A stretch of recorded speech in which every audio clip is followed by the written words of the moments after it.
Sedekah di melarat ke apa orang dia tak kira bisa sedekah mun tak lemari perang benabek nah tak bisa kontrol tawa mun tak perang benabek nah bah langsung bisa keluar sedekah melarat mak bisa karena manusia ni kamu mulai lambat cet iblis sifat cerai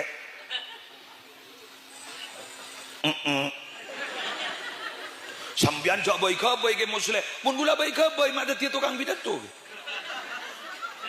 baca ada di Quran gini jadi tak tahu mana baca salangan kui alil istighraq wa kana al insanu qatura manusia mereka pikirre masa apa jaring Allah saja bu mahmian bah tak percaya jombian mun mari maca Quran sadaqallahul azim ko bagi tak percaya tarengking gendeng embian jadi wa kana al insanu qatur manusia ni cerai.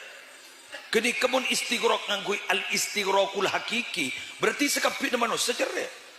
Kemun ngangkui al istighraqul majazi berarti al aksar paling banyak manusia cerai.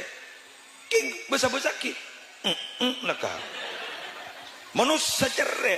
Mungkin hanya manusia cerai. Muslim cari manusia cerai.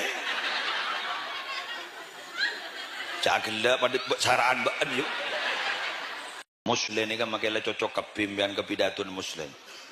Mone saya compok ni ke perpan tak cocok, musibah ke gula. Kaya ngambian lada secocok ke gula kaya compok gula cocok, aman ke gula.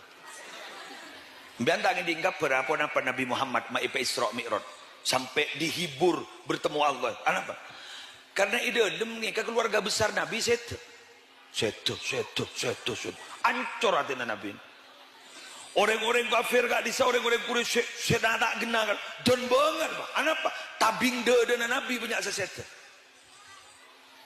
yang membiayai Nabi Sayyidatina Khadijah sesuatu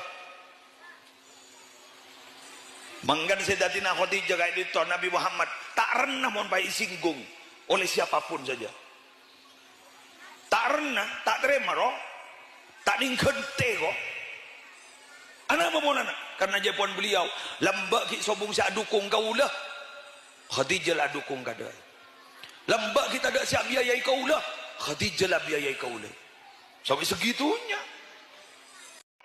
tak ningkente kok anak apa anak karena jawaban beliau lambak ki sobung siap dukung kaulah Khadijah lah dukung kada lambak kita ada siap biayai kaulah Khadijah lah biayai kaulah sampai segitunya.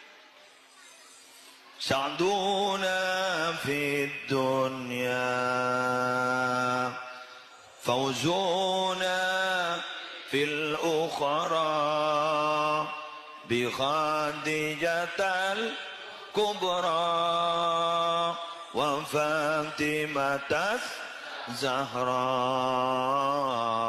بخديجة الكبرى wa Fatimah.